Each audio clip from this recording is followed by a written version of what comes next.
The land around Brazos County did not offer comfort or softness. Texas revealed itself without apology.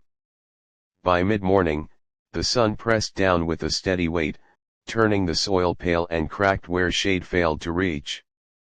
Cotton fields stretched outward in strict lines, their order enforced by routine rather than mercy. The plants moved slightly when the wind passed, but the air itself often stood still, holding heat and dust close to the ground. The Whitmore plantation sat apart from nearby holdings, separated by distance that discouraged visitors and silenced curiosity. Roads were long, uneven, and rarely traveled except by necessity. Sound carried far in such places, yet voices were kept low. Words spoken openly had a way of returning altered, sharpened, and dangerous. Silence became a habit learned early and practiced without thought. From dawn until evening, labor followed the same pattern. Bells marked the hours. Commands were given without emotion. Work continued whether the sky burned clear or darkened with sudden storms. Enslaved men and women moved through the fields with practiced efficiency, their motions shaped by years of repetition. They were counted, assigned, corrected, and dismissed, but never asked. Their presence was constant, their individuality erased by design. The main house rose above the land, whitewashed and orderly, its porch facing outward as if to claim everything within view. Inside, the air smelled of polished wood, ink, and stored linen. Windows remained open when possible, though little relief entered. Curtains filtered light but not heat. Every room carried the sense of control, of space arranged to reflect authority rather than comfort. Beyond the house, the land told a different story. Dust settled into clothes and skin. Insects gathered near standing water. The river nearby moved slowly, its surface dark and unreadable. At night, the sound of insects filled the air, steady and unbroken, leaving no room for rest.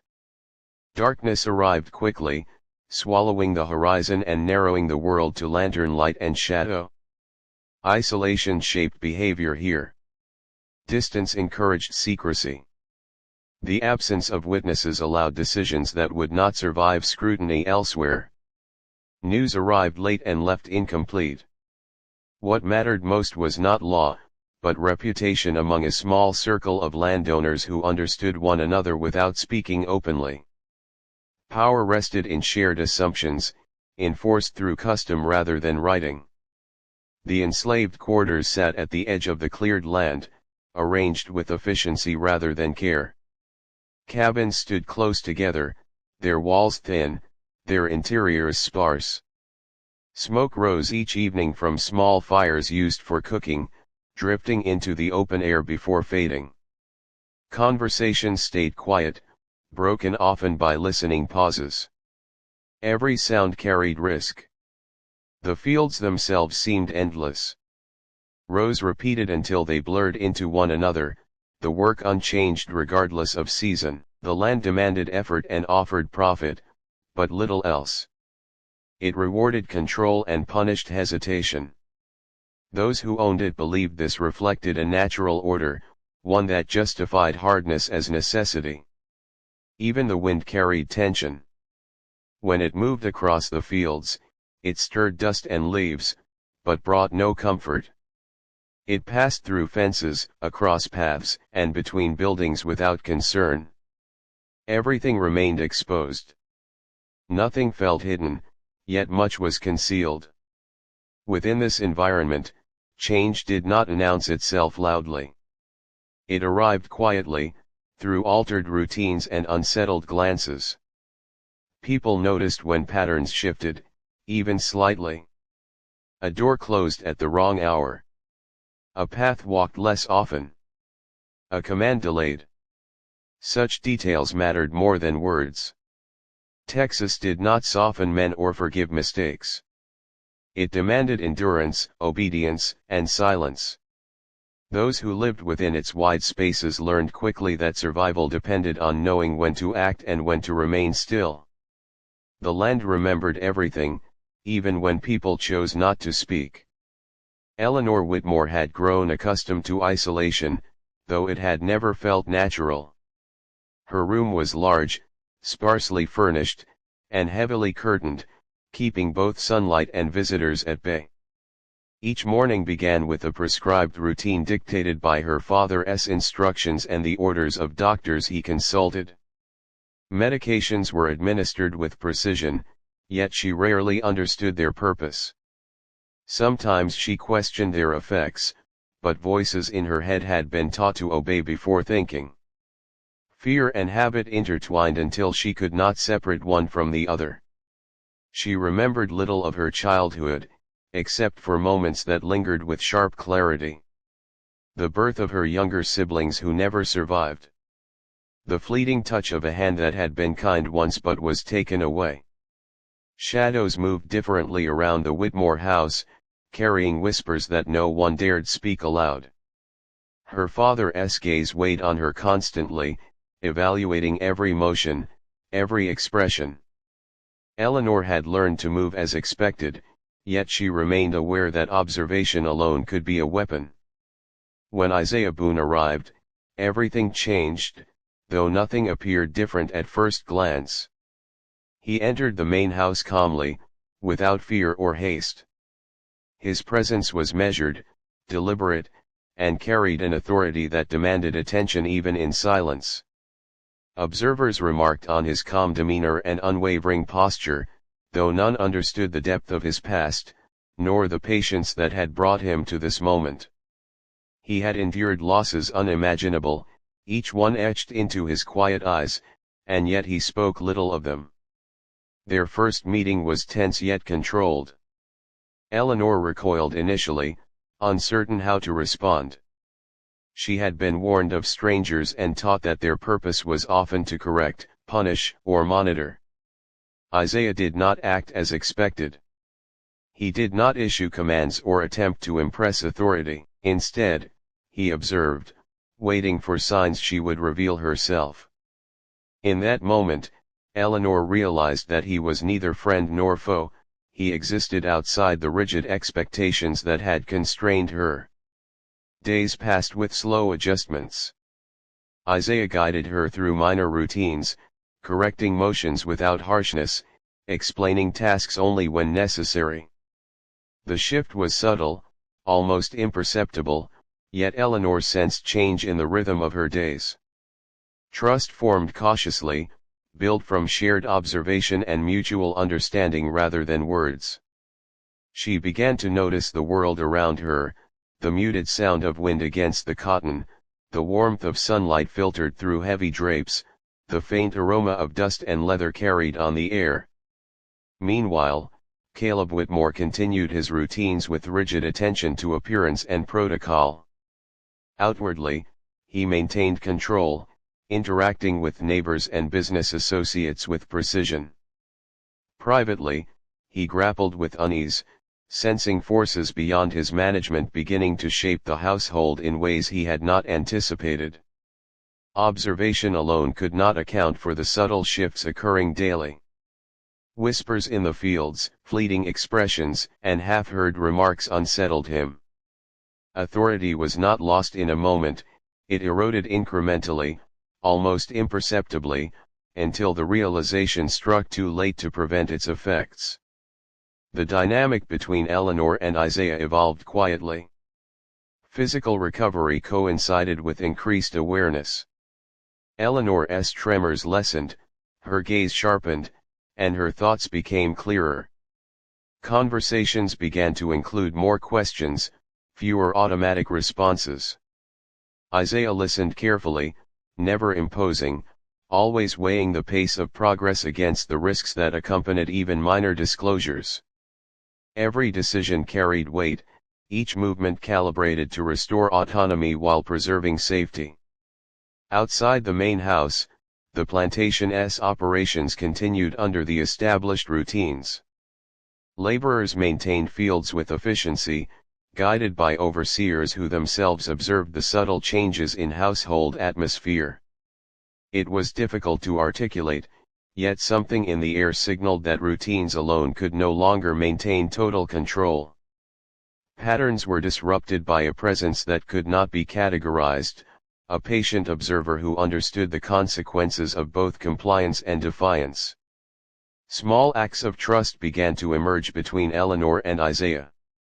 A door left open slightly longer. A walk across the yard without supervision. A question asked aloud without immediate correction. Each gesture signaled a departure from the absolute order that had dominated the Whitmore household.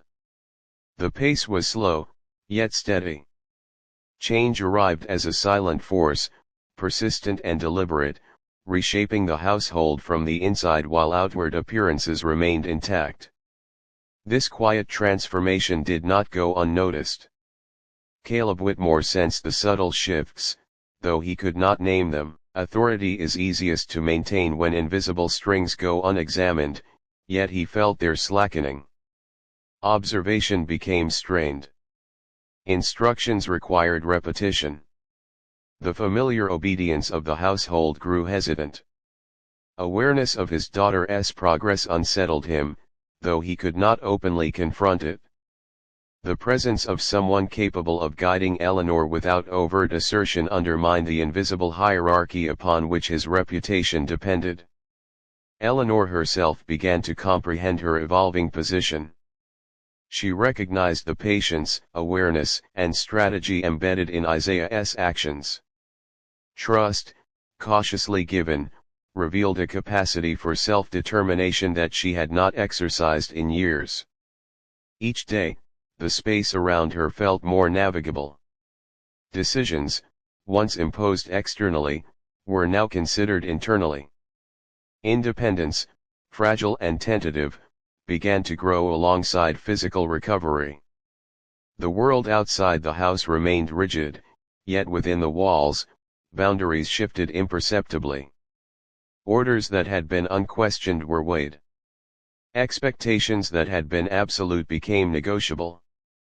Patterns that had enforced silence, compliance, and fear were challenged by the deliberate, measured presence of a figure who understood patience as a tool of power rather than defiance.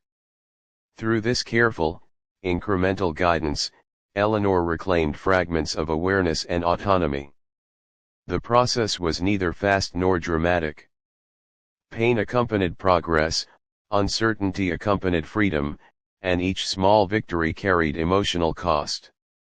The transformation of the household became a narrative of subtle resistance, structured patience, and mutual recognition. Observations continued to ripple outward. House staff, laborers, and neighboring landowners perceived differences in rhythm, in tone, and in behavior. These shifts, though slight, indicated that the balance of power had begun to move in ways previously unthinkable. Authority, once assumed immutable, showed its susceptibility to quiet persistence, strategic oversight, and patient intervention. As weeks turned into months, Eleanor's capabilities became evident. She walked further each day, spoke with increasing clarity, and exercised judgment where none had previously been permitted. The presence of Isaiah, steady and observant, allowed these developments without overt confrontation. Their mutual understanding created a space where authority could be navigated rather than imposed, slowly but undeniably reshaping the household's internal hierarchy. Outside observers remained unaware of the depth of the change. Routine continued, fields were maintained, and the Whitmore name remained respected in the county. Yet within the walls of the plantation, invisible shifts accumulated, altering relationships, expectations, and the very structure of daily life.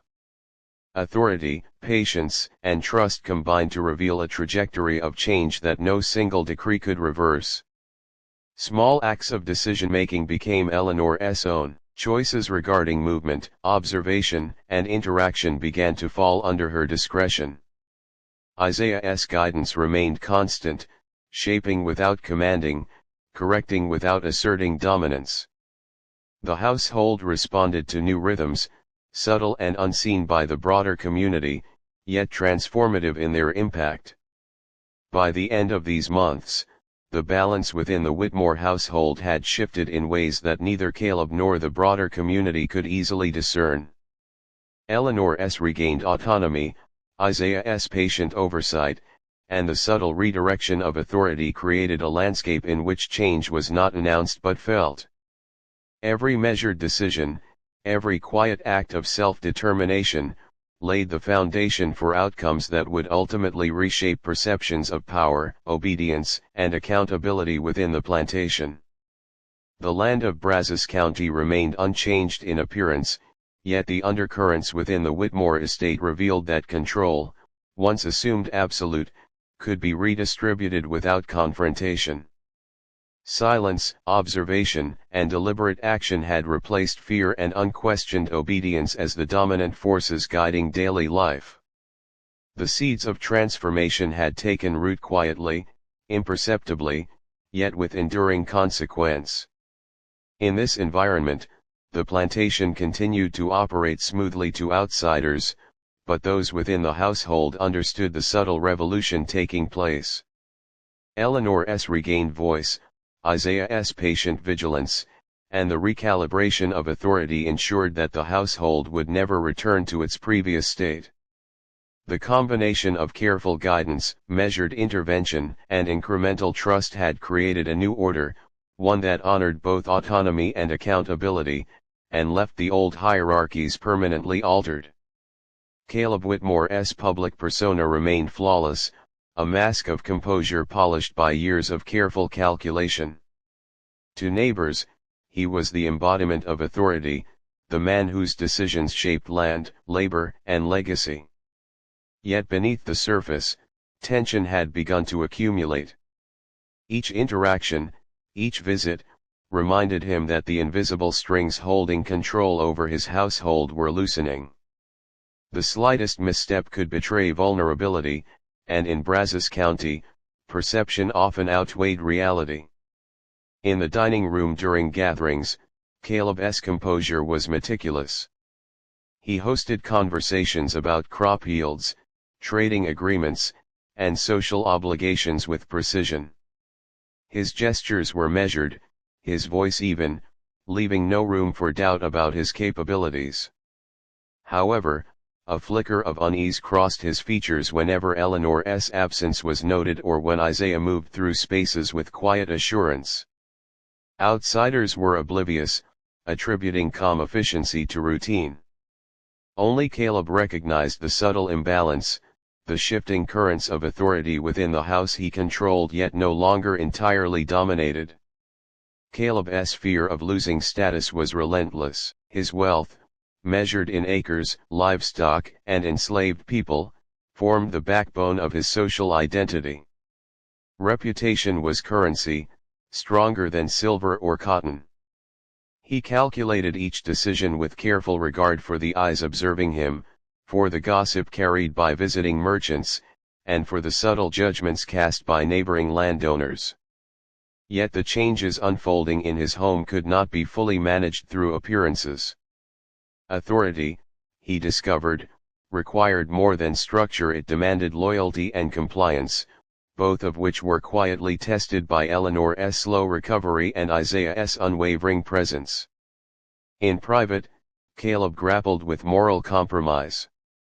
He had justified harsh control, strict routines, and unquestioned obedience as necessary for stability. He had convinced himself that authority preserved order, that discipline ensured legacy. Yet as Eleanor regained autonomy and the plantation's internal hierarchy subtly shifted, he confronted the limitations of his calculations. Moral compromise had never seemed dangerous until it manifested in outcomes beyond his direct supervision. The Whitmore household became a place where observation carried greater weight than spoken commands. Caleb noticed glances exchanged between Eleanor and Isaiah, pauses in conversation, and subtle adjustments to routines. He catalogued deviations in behavior with meticulous care, attempting to reconcile appearances with the realities unfolding under his roof. Each small incident reminded him that absolute control was an illusion, and that influence could slip quietly, without warning, through patience and careful strategy. Even as he maintained social appearances, Caleb's internal calculations became increasingly complex. He tracked interactions, noted inconsistencies, and anticipated potential disruptions. Authority was no longer a guarantee, it required constant reinforcement through vigilance, yet he lacked the capacity to fully monitor all movements. The plantation's structure, once sufficient to guarantee compliance, now faced subtle challenges that could not be corrected by orders alone. Caleb's ambition had always driven him to exert influence beyond his immediate holdings. He understood that power in Brazos County extended through networks of landowners, merchants, and political figures. Yet even these connections could not entirely shield him from the transformations occurring within his own household. Awareness of shifting loyalties and growing independence produced anxiety, an unfamiliar weight that his wealth and status could not counteract. Despite these internal pressures, Caleb continued to engage with his social circle with practiced skill. He hosted dinners, attended meetings, and maintained appearances of confidence. Outsiders remained unaware that his household was no longer entirely aligned with his expectations. Whispers carried by staff and laborers hinted at subtle changes, yet these could not be verified by casual observation. Caleb understood that perception was everything, and he meticulously curated every public display to maintain the illusion of unassailable control. At the same time, he observed Eleanor's subtle transformation with unease. Her voice, once quiet and compliant, grew stronger, punctuated by questions and observations he could not anticipate.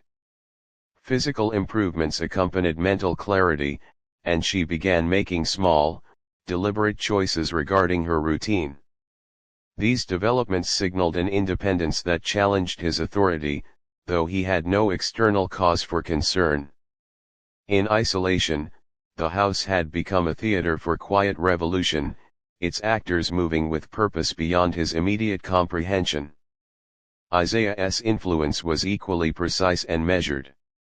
He did not confront authority overtly, instead, he facilitated Eleanor's gradual reclamation of autonomy. Every action, from guiding her through physical recovery to managing small decisions, was calibrated to produce growth without conflict. Caleb recognized competence, yet could not fully grasp the subtle strategies in play. The presence of someone who could influence outcomes without command introduced a new variable into the carefully managed hierarchy of the household. Social perception remained paramount to Caleb, yet the reality within the house now deviated from appearance. He balanced interactions with visitors while monitoring the unspoken shifts occurring daily. Each step, each conversation, each observed pause contributed to a growing awareness that absolute control was slipping. Authority, he realized, was not merely imposed, it required consent, voluntary or otherwise, and that consent was being renegotiated silently within his own walls. At the end of days, Caleb retreated to solitude to reflect, to analyze, and to plan. The pressures of maintaining reputation, wealth, and social standing were constant, yet internal dynamics were shifting beyond his ability to dictate. Trust, patience, and calculated influence were redefining interactions, demonstrating that power, once assumed absolute, could be redistributed with subtlety. Eleanor's emerging strength and Isaiah's quiet strategy highlighted limitations in his authority he had never fully considered. The community remained unaware of these internal recalibrations. Business proceeded, fields were worked, and appearances of control were maintained. Caleb's careful management ensured that no overt disruption reached neighbors or trading partners. Yet within the house, the balance of power had begun a slow, deliberate transformation. Authority, obedience, and expectation were now in flux, realigned by actions imperceptible to casual observation but profoundly significant to the household's inner life.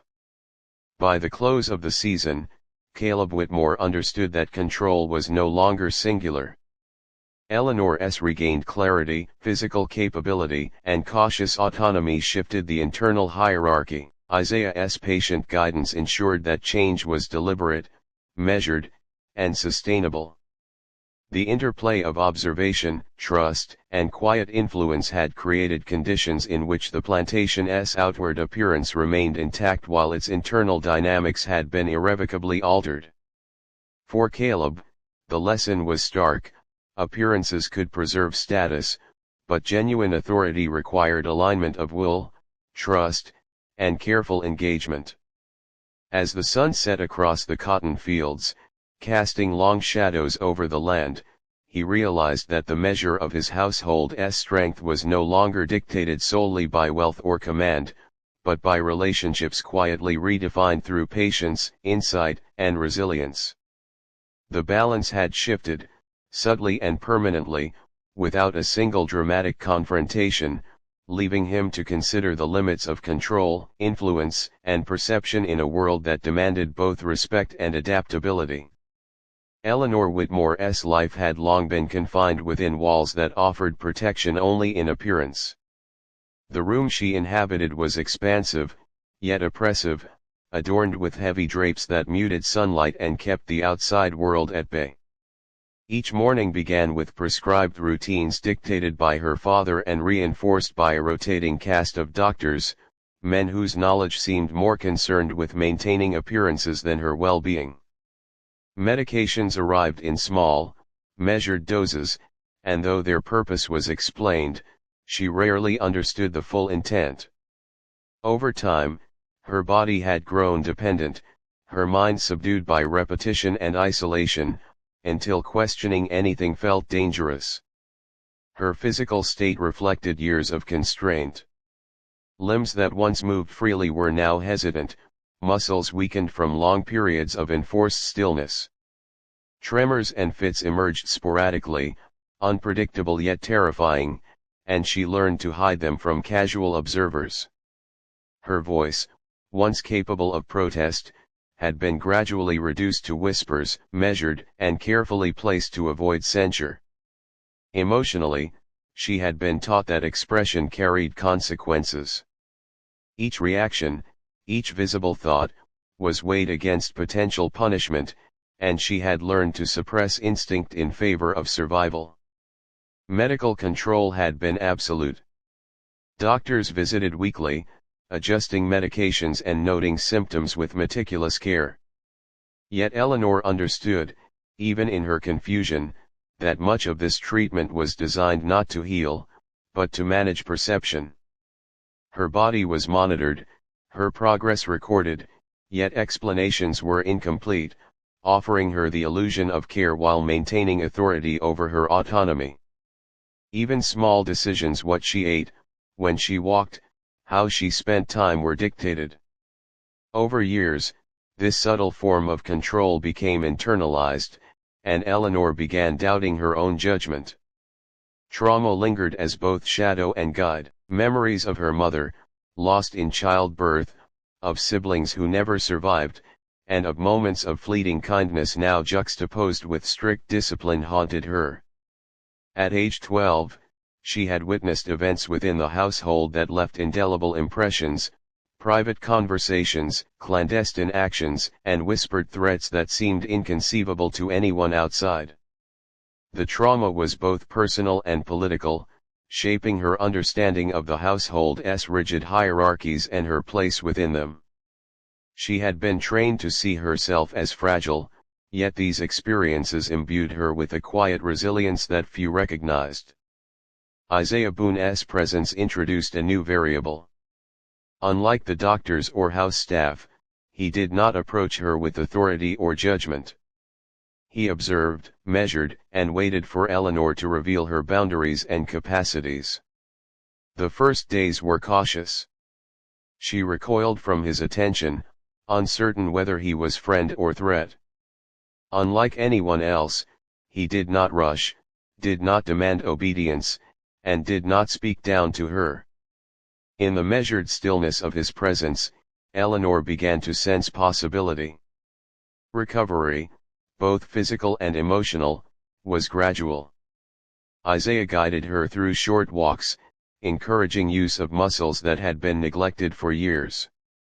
He monitored her diet, adjusting portions and introducing small quantities of restorative foods, emphasizing nourishment rather than restriction.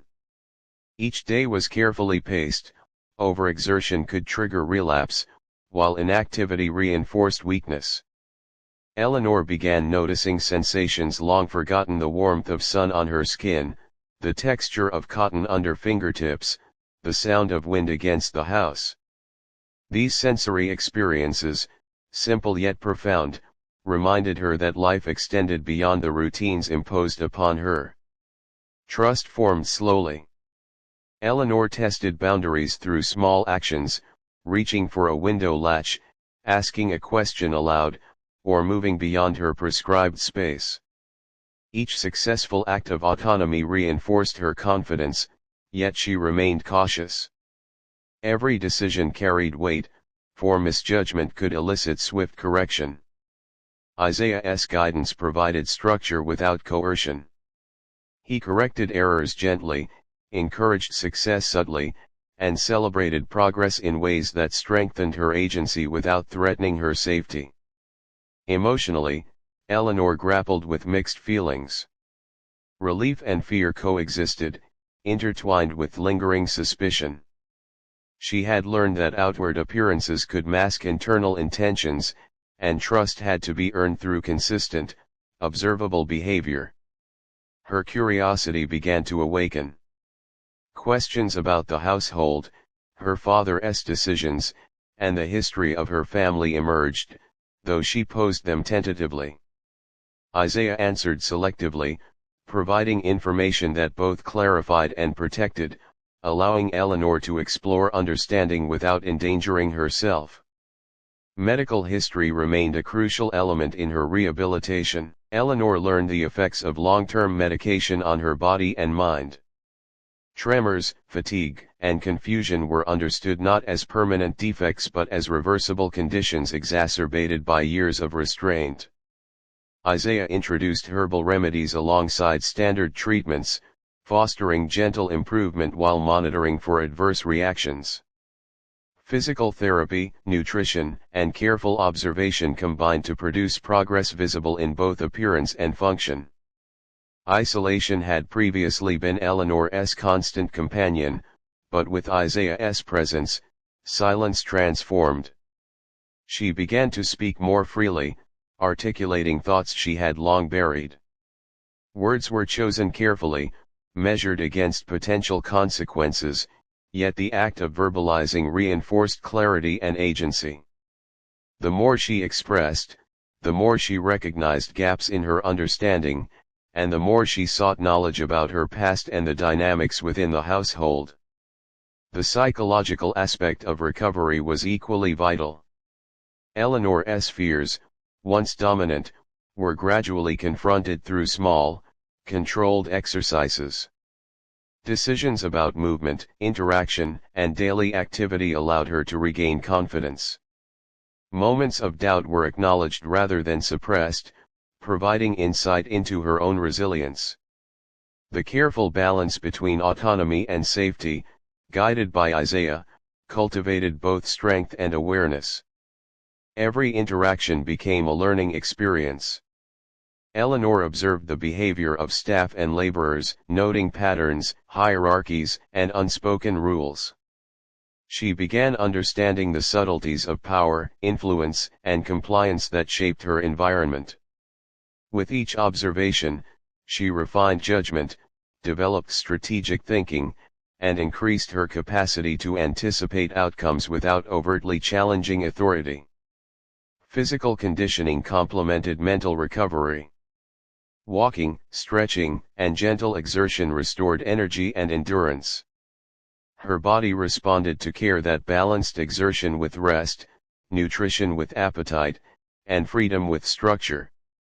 Physical independence reinforced emotional and cognitive confidence, creating a foundation from which Eleanor could rebuild decision-making and assert control over her personal space. The combination of patience, guidance, and deliberate action allowed Eleanor to navigate trauma while reclaiming identity. She began to recognize her own desires, limits, and strengths.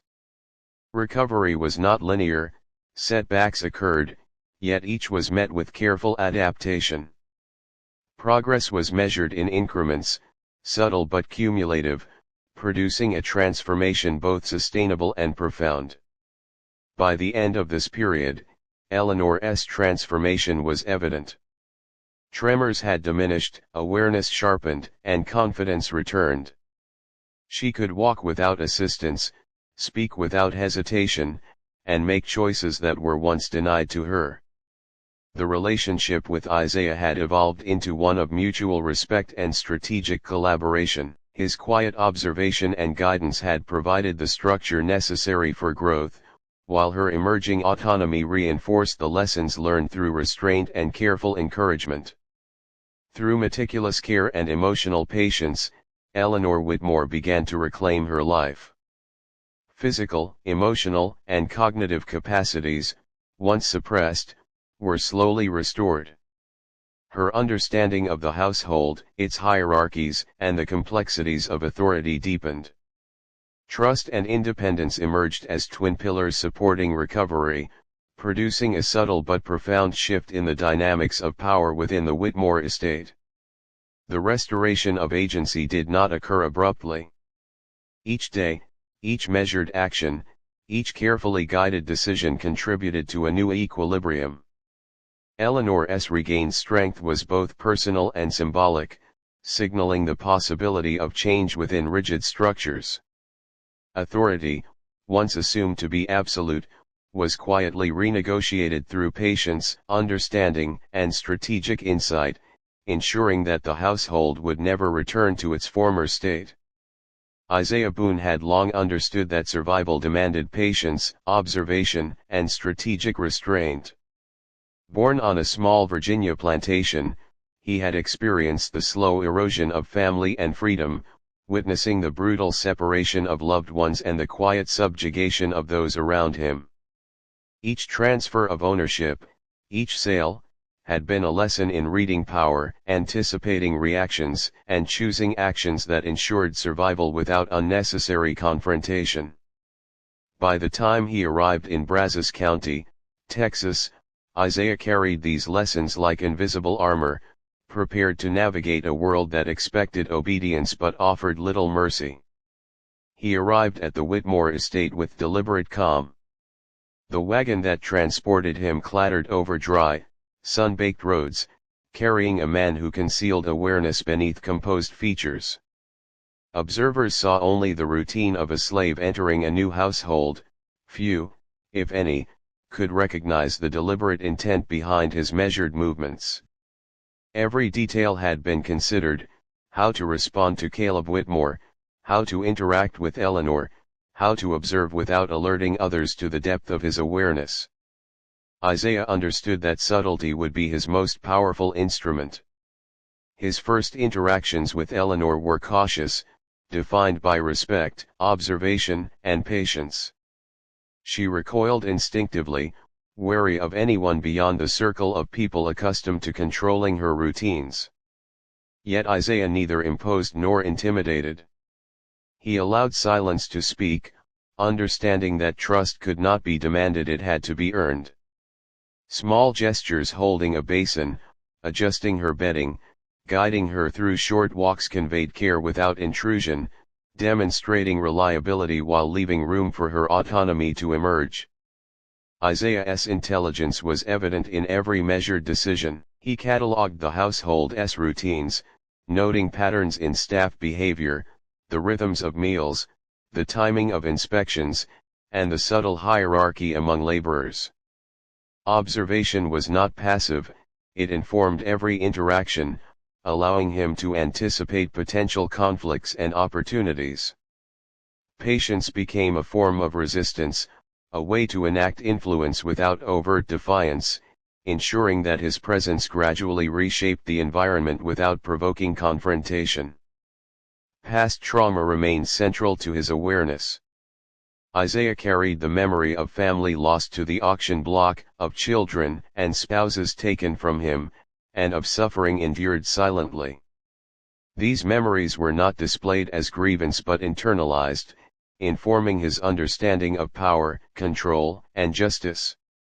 He recognized that the Whitmore household, like many plantations, operated on rigid hierarchies that punished initiative and rewarded compliance. To navigate it successfully, he needed both mental acuity and emotional restraint. Quiet strength defined Isaiah's approach. He did not assert authority overtly but allowed his presence and competence to establish credibility.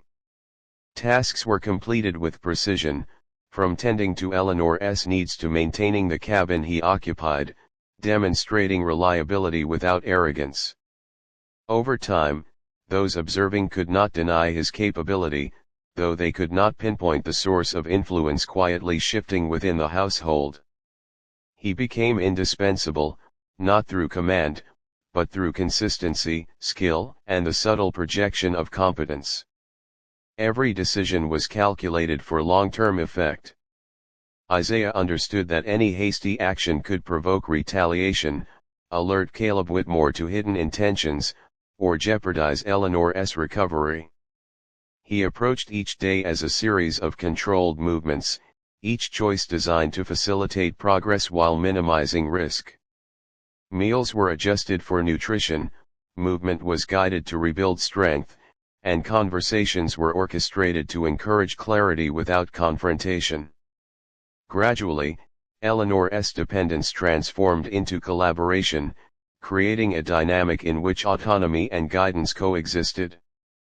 Isaiah's understanding of the household extended beyond Eleanor.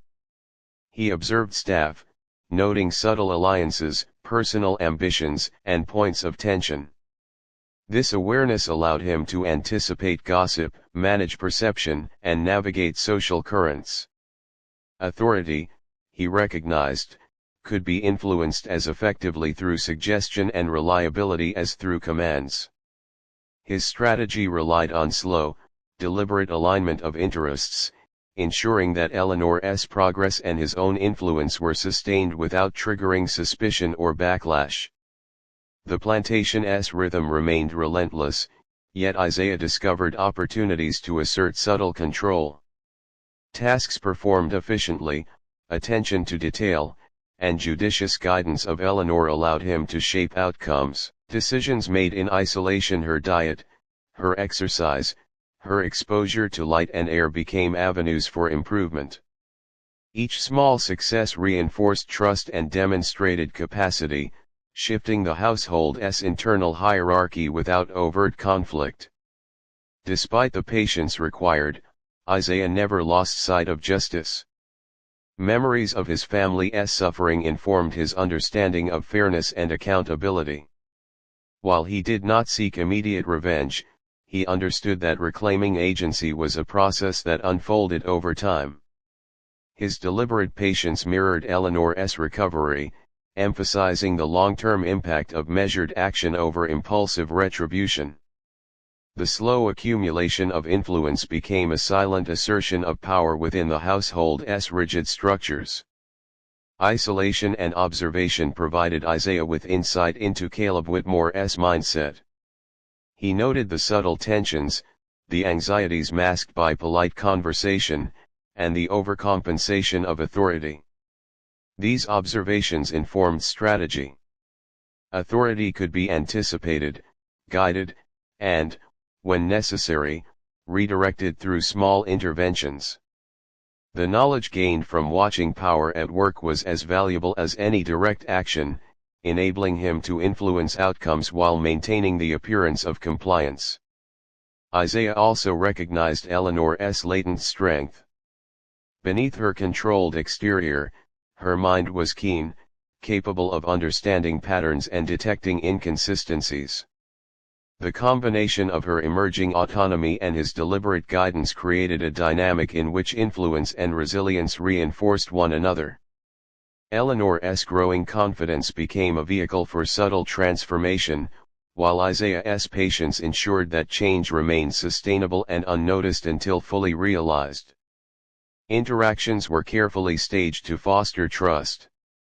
He avoided overwhelming her with information or directives, allowing Eleanor to engage at her own pace. Moments of encouragement were balanced with observation, ensuring that progress was organic rather than forced. Each small achievement reinforced her capacity for independent thought, while Isaiah's measured guidance maintained stability. His approach extended beyond immediate tasks. Isaiah observed the plantation's environment, noting seasonal cycles, the laborers' routines, and the shifting dynamics among staff. By understanding context, he could anticipate potential disruptions and maintain continuity in Eleanor's rehabilitation.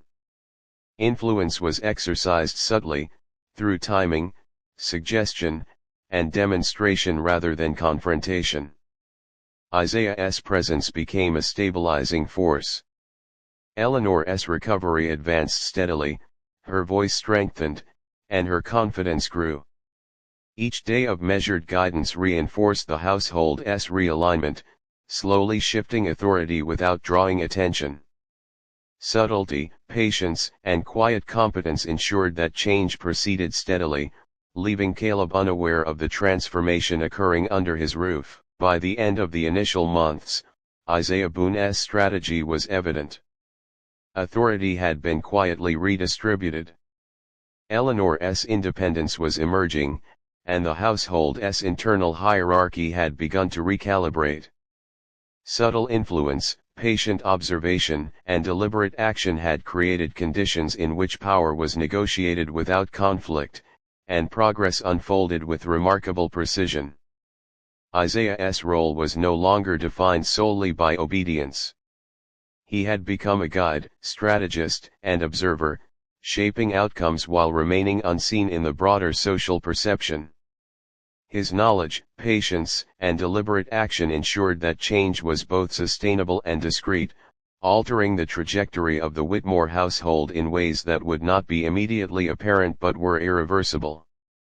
The announcement of Eleanor Whitmore's transfer to Isaiah Boone's care sent ripples across Brazos County that could not be contained.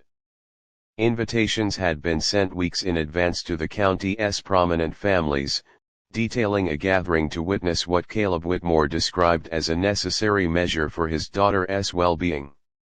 Carriages lined the dusty road, horses stamping impatiently as the Texas sun rose higher, casting long shadows across the plantation grounds.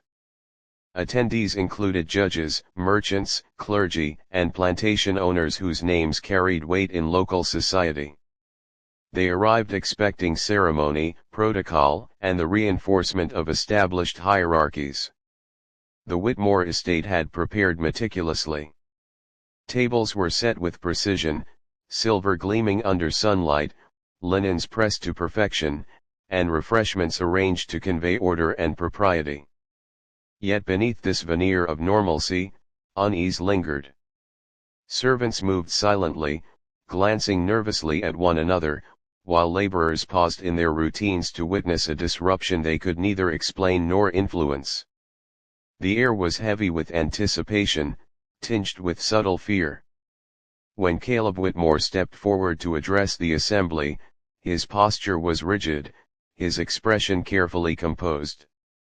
He explained, in measured tones, that his daughter's condition required oversight beyond conventional care. The language was formal, almost clinical, avoiding mention of the transfer's social implications.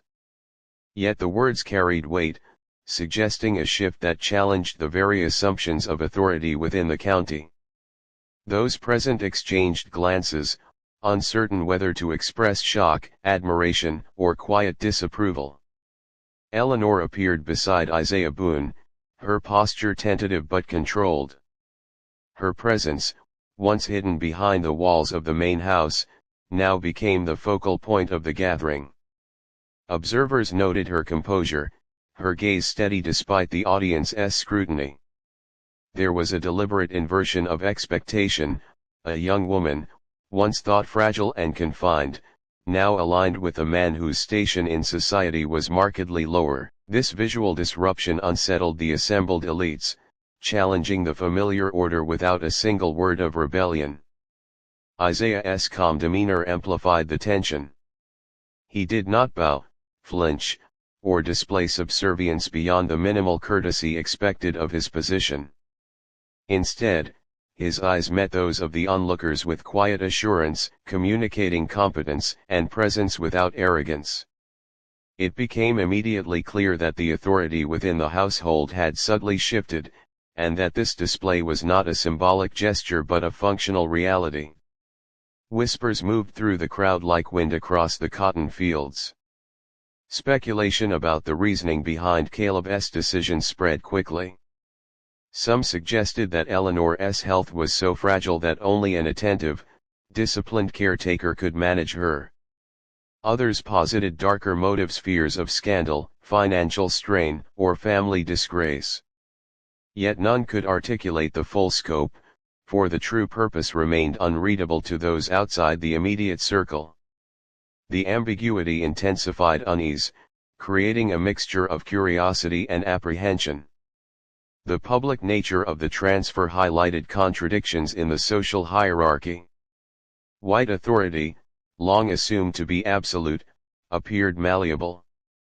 Those who prided themselves on lineage and status found themselves witnessing a precedent that destabilized assumptions.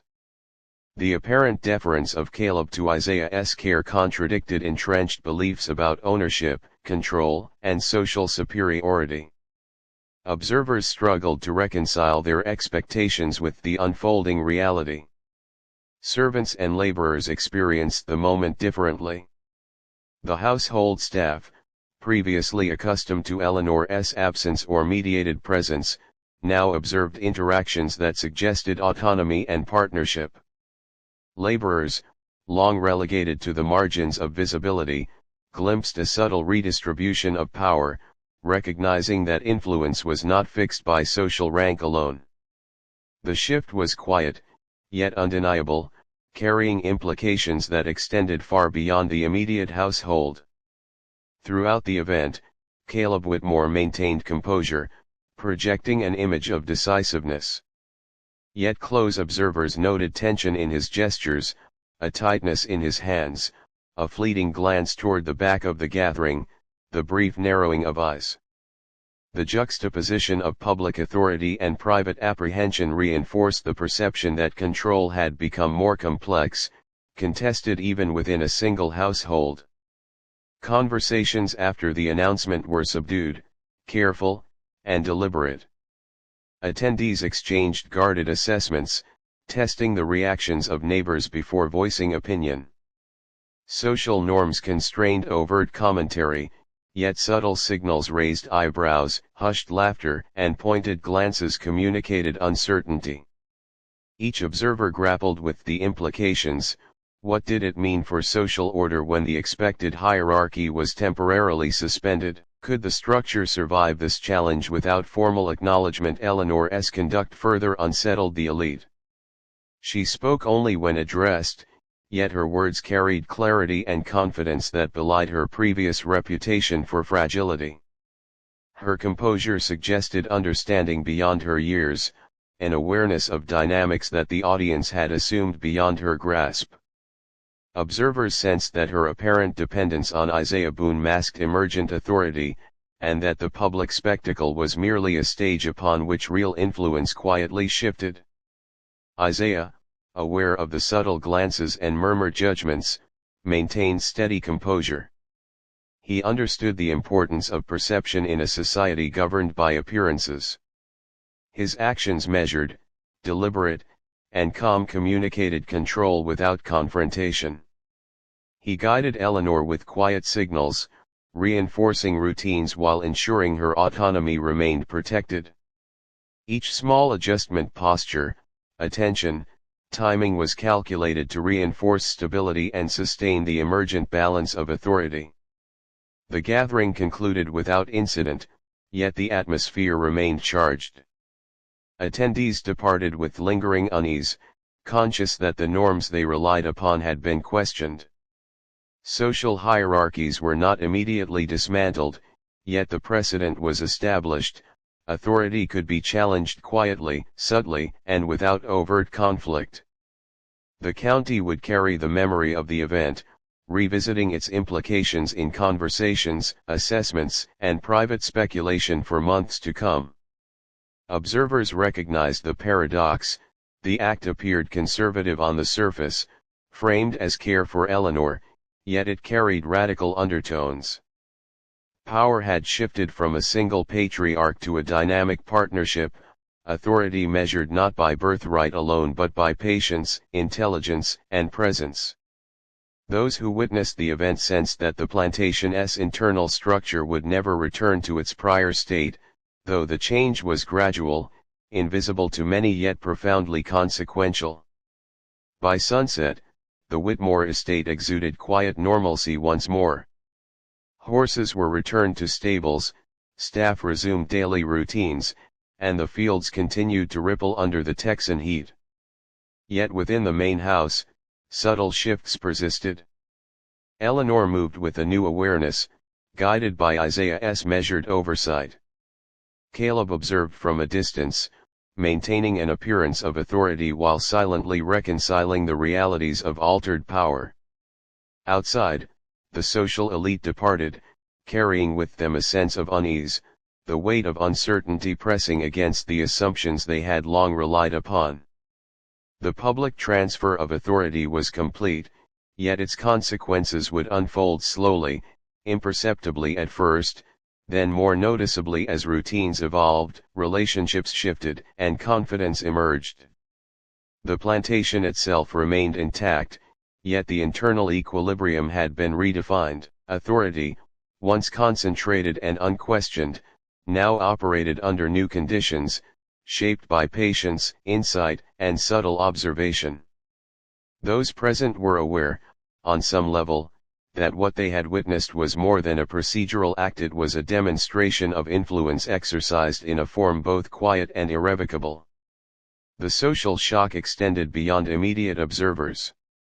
Local families speculated in private, recalculating alliances, evaluating reputations, and reassessing the limits of propriety. Rumors, though filtered through discretion, spread quickly. The transfer was discussed cautiously in homes, at markets, and during gatherings, each recounting amplifying curiosity, disbelief, and moral judgment. The subtle inversion of power challenged assumptions, leaving community members to wonder whether appearances could ever again be trusted. Even weeks later, Caleb Whitmore's decision remained a topic of reflection. Observers revisited the event mentally, noting the calm demeanor of Isaiah, the emerging confidence of Eleanor, and the unspoken recalibration of authority within the household. Conversations returned repeatedly to one question: how could such a deliberate transfer of power occur without immediate upheaval? The answer eluded all but those directly involved, reinforcing the perception that change could occur quietly, imperceptibly, and with lasting effect. The Whitmore estate continued to function, yet nothing operated exactly as before. Eleanor's presence was now active, her decisions considered and guided by insight and experience, while Isaiah's influence ensured stability without drawing undue attention. Caleb, while maintaining the appearance of traditional authority, had initiated a process whose implications were slowly revealing themselves. Social shock, moral uncertainty, and subtle power shifts persisted, quietly transforming the household and the perception of those who observed it. By the end of this period, the message was clear: Texas plantation society, with its rigid hierarchies and long-standing assumptions, had encountered a disruption both visible and imperceptible. The public nature of Eleanor's transfer highlighted vulnerabilities, questioned authority, and demonstrated that influence could be exercised without overt force. Observers, both present and remote, were left to grapple with the implications, sensing that the familiar structures they relied upon were more fragile than assumed. The days following Eleanor Whitmore's transfer to Isaiah Boone's care were marked by quiet transformation, imperceptible at first, yet profound in their cumulative effect. Within the walls of the main house, routines shifted subtly, guided by patient hands and careful observation. Eleanor's life, once dictated entirely by others, now unfolded with a measured balance between oversight and autonomy, her daily activities governed not by coercion but by structure designed to restore both health and clarity. Isaiah began with small adjustments, attending to Eleanor's basic needs with precision. Meals were recalibrated, portions measured to nourish without excess, ingredients chosen for sustenance rather than indulgence. Sleep patterns were monitored, ensuring she received consistent rest in a room that allowed natural light and ventilation. He approached every interaction deliberately, speaking softly, allowing silence to provide space for reflection and internalization. Eleanor's initial skepticism remained, her eyes often wary, scanning for signs of control masked as care. Yet Isaiah's patience gradually began to bridge the divide. By observing her responses and adjusting his approach, he created an environment in which Eleanor could engage without fear of judgment or reprisal. Tasks that had once been forced or monitored became collaborative. Simple routines, rising at dawn, walking through the shaded courtyard, attending to correspondence, were transformed into exercises in autonomy. Each day concluded with subtle reflection, a time for Eleanor to recognize her own progress and Isaiah to assess the pace of recovery. Trust emerged slowly, built on consistency rather than declaration. Eleanor began to speak with greater clarity, her sentences more precise, her thoughts more organized. The tremors that had plagued her for years began to abate, replaced by a measured steadiness. Her mind, long clouded by medications, routines, and imposed limitations, started to reclaim focus and discernment. In these moments, the profound consequences of patient, attentive care became evident. Restoration was not instantaneous, but cumulative, each action layering upon the last. Psychological healing paralleled the physical. Eleanor confronted memories long buried beneath routines and treatments, recollections that had been dismissed as hysteria or emotional fragility. Isaiah provided neither judgment nor interruption. Instead, he listened, acknowledging without intrusion, allowing Eleanor to explore her own narrative. As she spoke of incidents and fears, the patterns of control exercised by her father became clearer, enabling her to understand not only the past but also the mechanics of her liberation. Communication was carefully managed. Isaiah asked questions that prompted reflection without coercion. Observations about daily life, questions about sensations and experiences, and subtle reminders of her capacity fostered engagement and awareness. Eleanor learned to distinguish between imposed perceptions and her own, recognizing that her understanding could be trusted. Each insight became a foundation upon which further progress was built. As weeks passed, Eleanor's physical strength increased. Guided walks extended gradually, muscles regained tone, and stamina returned incrementally. Isaiah monitored these exercises meticulously, adjusting for endurance and confidence. The previously exhausting tasks became manageable, then invigorating, allowing Eleanor to move through spaces once confined and to experience a sense of freedom previously denied.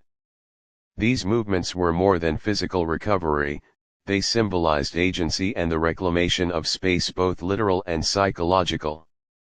Trust deepened in tandem with capability. Eleanor's interactions with Isaiah evolved from tentative compliance to genuine collaboration. She began to anticipate routines, suggest adjustments, and participate actively in decisions regarding her health and daily life. The relationship transformed into one of mutual respect, the foundation of effective guidance and subtle influence. It became evident that authority, exercised through care and understanding, could achieve what coercion and fear never could. Meanwhile, the plantation's operations continued, the rhythm of labor, meals, and supervision providing a backdrop against which Eleanor's recovery unfolded.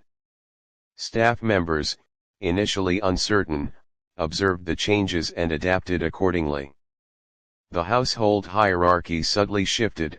Those who previously dictated terms based on rigid expectations found themselves responding to the quiet authority established by consistency, reliability, and competence.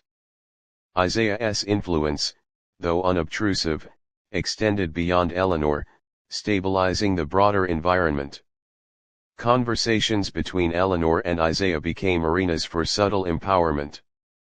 She expressed insights, reflections, and emerging clarity regarding events long suppressed.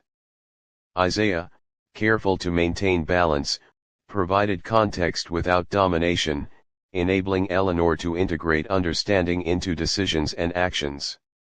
Slowly, the patterns of past control unraveled, replaced by structures that emphasized agency, comprehension, and the restoration of dignity. Social perception, however, remained cautiously detached. Outsiders, family acquaintances, neighbors, and local observers were aware of Eleanor's improved composure but misinterpreted its origins. The transformation appeared remarkable, yet they assumed it was temporary or the result of careful management, failing to perceive the deliberate reconstruction of autonomy and influence occurring quietly. This misperception afforded Eleanor and Isaiah the space to continue their work unimpeded. The slow recovery emphasized causality. Each action, whether physical, emotional, or intellectual, contributed to a cumulative realignment. Eleanor's recognition of her own capacity reinforced further progress, creating a positive feedback loop. Patience and deliberate structure underpinned every advancement, illustrating that meaningful transformation required time, consistency, and nuanced engagement rather than abrupt intervention. As Eleanor's awareness expanded, the truths she had long sensed began to surface. She identified inconsistencies in her father's accounts, discrepancies between observed behavior and claimed intentions, and subtle manipulations previously unnoticed. Isaiah's guidance allowed her to interpret these observations critically, fostering insight without fear or rash judgment. Together, they began to understand not only the personal implications but the systemic patterns within the plantation that had perpetuated control and suppression. The emerging trust between Eleanor and Isaiah also facilitated emotional release. Long suppressed grief, frustration, and anger found expression in measured conversations, allowing Eleanor to process trauma without re-traumatization. Isaiah provided stability, listening without judgment, and offering perspective without coercion. In this context, emotional recovery proceeded alongside physical and cognitive restoration, creating an integrated healing process. Small victories reinforced progress. Eleanor began reading again, engaging with written material she had previously been denied, and interpreting information independently. She managed correspondence, made simple household decisions, and observed interactions with laborers with critical awareness. Each success, while modest, contributed to a larger shift in self-perception and authority. She was no longer merely an object of oversight, she was an active participant in her own life and the household's operations. Isaiah's methodology extended beyond immediate recovery. He subtly prepared Eleanor for encounters with her father and social peers, ensuring she could navigate complex interactions with composure and strategic insight. Guidance focused on perception management, emotional calibration, and situational awareness, equipping Eleanor with tools to assert autonomy without provoking undue conflict. The integration of these skills reinforced both independence and safety. The process of rebuilding trust and reclaiming autonomy revealed underlying resilience. Eleanor's mental clarity increased, decision-making sharpened, and confidence grew. The household, once dominated by fear and compliance, experienced a quiet reorientation, with influence now derived from competence and insight rather than coercion. Isaiah's patient orchestration of routines, conversations, and observation had restructured authority, creating conditions in which Eleanor's voice emerged authentically and sustainably. Even as recovery advanced, caution remained central. Both Eleanor and Isaiah recognized that abrupt exposure or overconfidence could provoke backlash, destabilizing progress. Their actions were deliberate, measured, and synchronized with the evolving dynamics of the household and broader social expectations. Change was enacted gradually, each step reinforcing the next, ensuring that transformation was resilient, enduring, and largely invisible to casual observers. By the end of the initial phase, Eleanor Whitmore had reclaimed considerable agency. Her recovery was physical, emotional, and cognitive. Trust between her and Isaiah Boone was solidified through repeated, consistent actions, allowing a partnership that balanced guidance with independence. Authority within the Whitmore household had shifted in subtle but irrevocable ways, the implications of which extended beyond immediate perception and into the structural dynamics of daily life. The quiet but persistent transformation underscored a critical truth: profound change is seldom immediate, and influence is most powerful when exercised through patience, understanding, and deliberate, consistent action. Eleanor's emergence from a state of control, suppression, and isolation demonstrated that recovery, physical, mental, and social, required both a capable guide and the opportunity for self-directed growth. The interplay of these factors laid the foundation for the subsequent consequences that would challenge not only personal relationships but the entrenched social hierarchies of Brazos County. Rumors began circulating quietly at first, subtle whispers passed from one household to another, but soon the truths Eleanor Whitmore had uncovered could no longer remain contained. The patterns she had observed, the manipulations of her father, and the suppression she had endured all began to surface in ways that could no longer be ignored. Small inconsistencies, previously dismissed or rationalized, took on new weight. Those who had assumed control was absolute found themselves confronted by facts they could neither deny nor fully suppress. Eleanor's newfound clarity allowed her to act with precision. Letters long hidden were brought to light. Correspondence between Caleb Whitmore and neighboring families revealed deliberate manipulations, financial mismanagement, and arrangements made to protect reputation at the expense of morality. These documents were subtle, easily overlooked by anyone untrained in observation, yet Eleanor discerned patterns that exposed decisions made without regard for human cost. Isaiah Boone played a careful but vital role. He ensured Eleanor's discoveries were compiled and interpreted in a way that emphasized logic and undeniable evidence. Each revelation was corroborated by observation, testimony from trusted staff, and records kept within the plantation. The process was meticulous, designed to avoid conjecture and speculation. In doing so, they transformed scattered fragments of suppressed truth into a coherent narrative of accountability.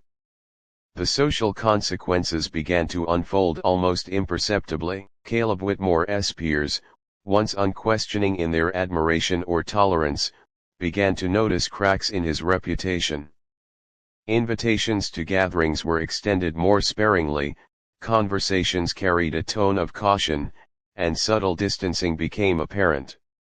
Observers, unable to articulate the precise nature of Eleanor's revelations, nonetheless sensed that the Whitmore household was no longer a symbol of unassailable authority. Authority, once assumed, had become conditional. Within the household, the consequences of truth were felt intensely. Staff and laborers, who had long operated under silent observation, gained a clearer understanding of internal dynamics.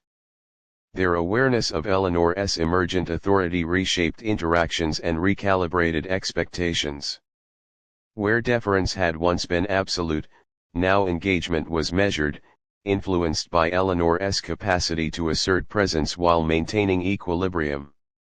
The internal hierarchy subtly shifted, reinforcing a redistribution of influence and reinforcing the new balance between trust and competence.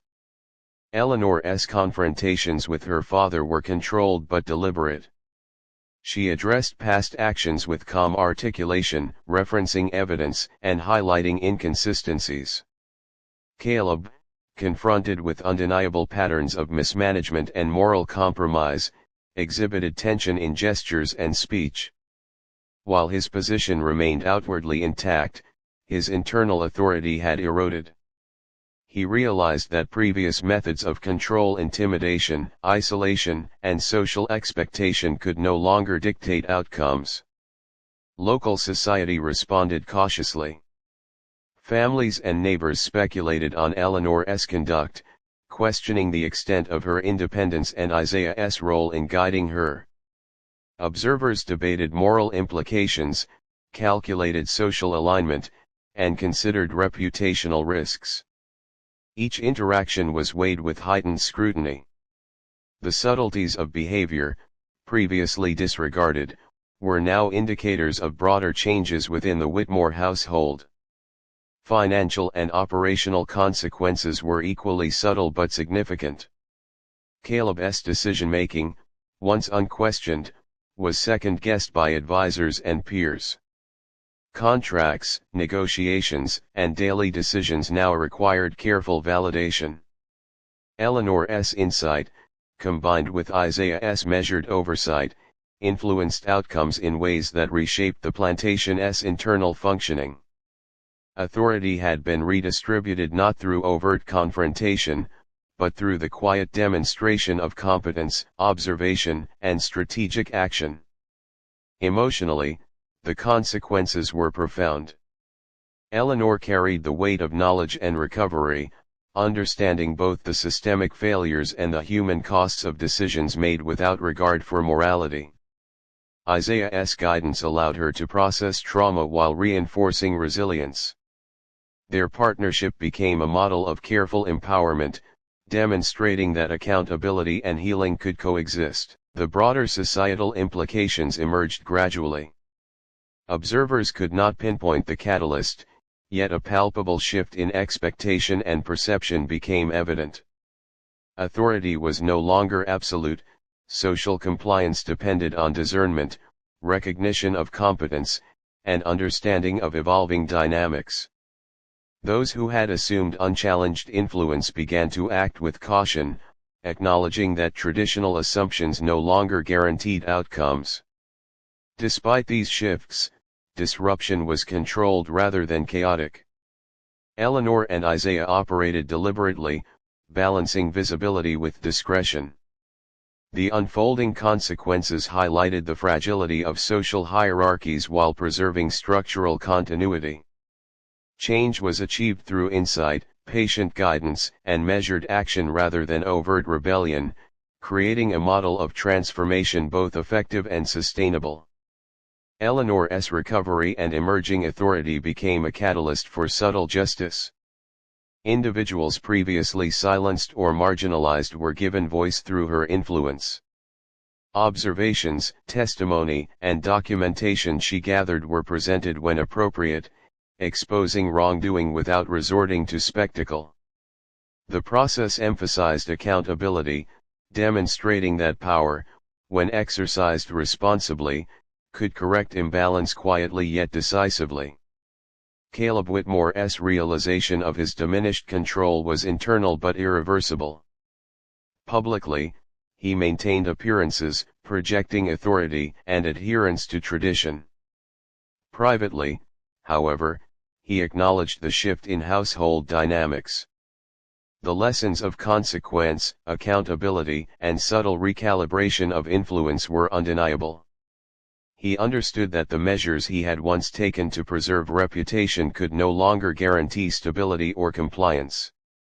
The plantation itself reflected these changes. Operations continued, fields maintained, and labor carried out with minimal disruption.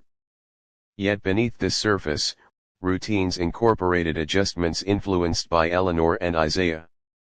Tasks were monitored, communication refined, and decision-making distributed to reflect a balance of competence, oversight, and autonomy.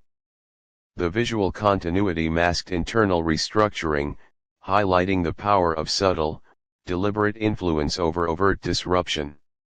Neighbors and local elites observed cautiously, interpreting the developments according to their own biases. Some misread the emerging authority as temporary or superficial, others sensed a fundamental shift in dynamics that would have lasting implications. Rumors and speculation persisted, yet the full extent of change remained visible only to those directly engaged. The Whitmore household became both a subject of fascination and a cautionary tale, demonstrating the nuanced ways in which influence and authority could be recalibrated without overt conflict. Eleanor's emotional resilience was evident in measured interactions with laborers, staff, and social peers. She approached each situation with observation, empathy, and strategic insight, reinforcing her emerging role while maintaining discretion. The measured approach prevented backlash while solidifying her credibility, demonstrating that authority grounded in competence and consistency outlasted coercion or intimidation. Isaiah's patient guidance continued to reinforce progress. He monitored developments, offered counsel when necessary, and maintained equilibrium between intervention and autonomy. Their partnership exemplified deliberate, quiet restoration of balance within a social system accustomed to rigid hierarchy and unquestioned authority. Every adjustment was carefully calculated to ensure enduring impact, emphasizing subtlety, patience, and observant strategy. Ultimately, the consequences of Eleanor Whitmore's recovery extended beyond immediate household dynamics. They reshaped perceptions of authority within the local community, challenged assumptions of power and control, and demonstrated that patience, observation, and deliberate action could achieve lasting transformation. The Whitmore estate remained operational, yet the moral and structural balance had been irrevocably altered, signaling the enduring impact of careful, deliberate recalibration of influence. By the end of this period, the Whitmore household exemplified the quiet power of truth, patience, and strategic guidance. Eleanor, having reclaimed voice, agency, and insight, had transformed not only her own life but the social dynamics within the plantation and the perception of those who observed it. The consequences, subtle yet profound, underscored the inevitability of accountability when authority is exercised without regard for morality, and the enduring capacity for change through measured, deliberate action. The Whitmore estate, once a symbol of unchallenged authority, now settled into a quiet, irrevocable transformation. The cotton fields stretched endlessly under the Texas sun, but beneath the surface, life had shifted in ways no casual observer could measure. Eleanor Whitmore walked the grounds with a steadiness that had once been unimaginable. Each step reflected regained control, a measured reclaiming of space both physical and psychological. Her presence alone altered the rhythm of the household, signaling that the previous order was no longer absolute. Isaiah Boone remained a constant shadow, guiding without imposing, observing without judgment. The dynamic between them had evolved from caregiver and patient into one of collaboration, strategy, and mutual respect. He no longer directed her actions overtly, instead, his influence was subtle, a quiet scaffolding supporting Eleanor's newfound authority. Together, they navigated the complexities of social expectation, household management, and latent power structures that had once kept Eleanor silent and compliant. The external world continued its routines, unaware of the profound internal shifts that had occurred. Neighbors and visiting elites noted changes in decorum, in Eleanor's composure, and in Caleb Whitmore's increasingly constrained interactions.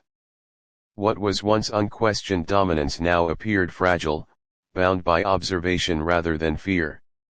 Subtle gestures, tones, and interactions signaled that authority had become conditional, contingent upon consistency, perception, and earned respect rather than birthright or inherited power. Eleanor's recovery was comprehensive, encompassing mind, body, and spirit. Her physical health stabilized through disciplined routines, balanced nutrition, and daily exercise. Mentally, she processed the traumas long buried under imposed treatments and isolation, gaining clarity and strategic insight. Emotionally, she embraced a controlled release of grief, anger, and frustration, converting them into measured action and deliberate planning. Each facet of restoration reinforced the others, producing a durable resilience that would withstand scrutiny and challenge. The consequences of the past, carefully observed and documented, were no longer hidden. Caleb Whitmore, forced to confront undeniable patterns of manipulation, neglect, and moral compromise, retained outward appearances of control while internally acknowledging the shift. His reputation, once unassailable, had been quietly but effectively eroded. Social circles recalibrated in response to Eleanor's emerging voice, her assertions, and the subtle influence she exerted over decisions previously dictated solely by her father. Household operations reflected this recalibration. Staff members, laborers, and overseers adapted to the evolving hierarchy. Instructions were followed, not blindly, but with recognition of Eleanor's restored authority. Daily routines became collaborative endeavors, blending efficiency with attentiveness to the well-being of those under her oversight. The plantation continued to function, yet with an underlying equilibrium that had been absent for decades. Eleanor's emerging authority extended beyond the immediate household. Her ability to interpret, document, and act upon inconsistencies in social and operational practices allowed her to influence interactions with neighbors, creditors, and local officials.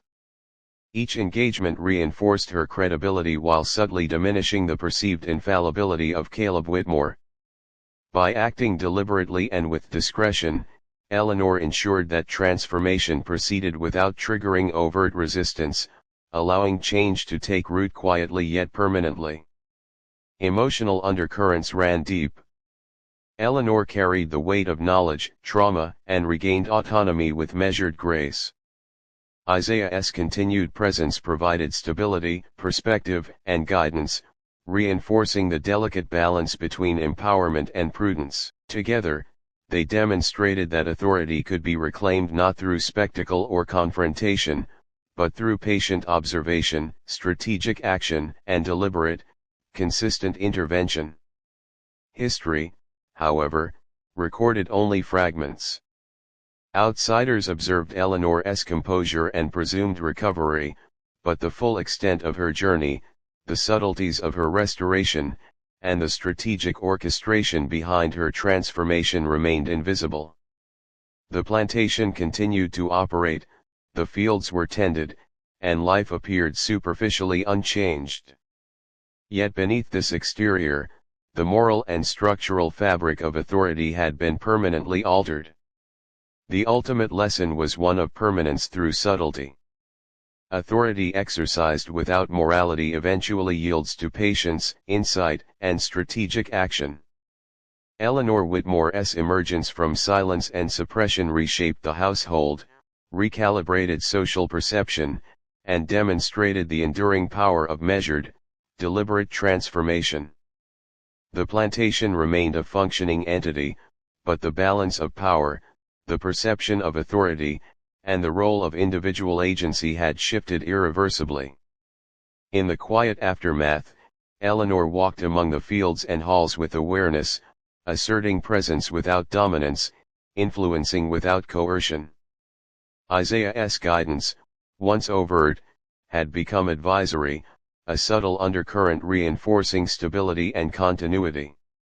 Caleb Whitmore, constrained by the undeniable realities of Eleanor's regained agency and social recalibration, adapted in silence, preserving appearances while acknowledging the irreversible transformation. The emotional weight of these changes lingered. Eleanor's voice, once suppressed, now carried measured authority. Isaiah's patience and strategic facilitation ensured that change was both sustainable and discreet.